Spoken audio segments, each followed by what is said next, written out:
नमस्कार, मैं सरला रावत शाह। आप देख रहे हैं पब्लिक एक्सप्रेस न्यूज। स्वागत है आप सभी का।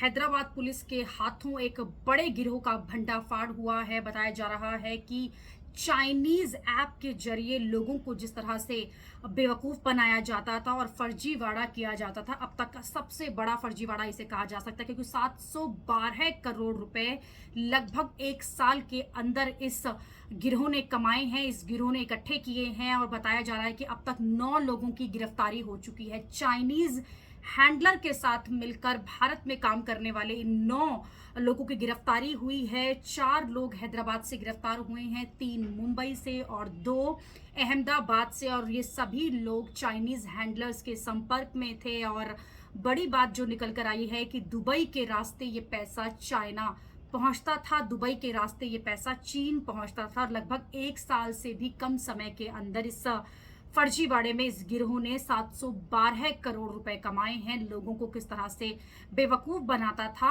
ऑनलाइन ट्रेडिंग के चक्कर में लोगों को बेवकूफ बनाया जाता था और उनसे 20,000 रुपए लगाने के बदले कमाई जो है वो 25,000 किस तरह से होगी, इस तरह से लोगों को ठगी की जाती थी। और लगभग कई शिकायतें मिलने के बाद लगातार हैदराबाद पुलिस और साइबर क्राइम पुलिस इन गिरोह को ढूंढ रही थी। और इसी कड़ी के अंदर बताया जा रहा है कि इन 9 लोगों की गिरफ्तारी हुई है। साथ ही पुलिस का कहना है कि इसकी जानकारी एजेंसियों को दे दी है, सेंट्रल एजेंसियों को दे दी है और ये साफ कर दिया है जो भी डाटा है वो सेंट्रल गवर्नमेंट को दिया जाएगा। और किस तरह से ये नेटवर्क काम करता था ये भी उसमें बताया गया है। और इसी के साथ इसमें जो सबसे बड़ी बात निकल कर आई है वो आतंकवादी संगठन हिजबुल्लाह का भी नाम सामने आया है, जिसमें बताया जा रहा है क्रिप्टो करेंसी के जरिए आतंकी संगठन के भी लिंक जुड़े हुए, मॉड्यूल के भी लिंक जुड़े हुए हैं। और ये कहा जा रहा है कि टेरर फंडिंग में भी इस पैसे का इस्तेमाल किया जाता था। इसलिए इस जो गिरोह है इसको पकड़ा जाना बेहद जरूरी था। 712 करोड़ रुपए की अब तक की ठगी हुई है।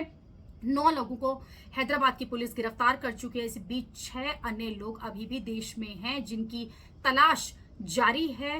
भारत से ये पैसा पहले दुबई जाता था और दुबई के रास्ते चीन पहुंचता था। अभी के लिए इतना ही। अगली खबर में आपसे फिर होगी मुलाकात। देश और दुनिया की खबरों के लिए आप देखते रहिए, आप जुड़े रहिए पब्लिक एक्सप्रेस न्यूज के साथ। धन्यवाद।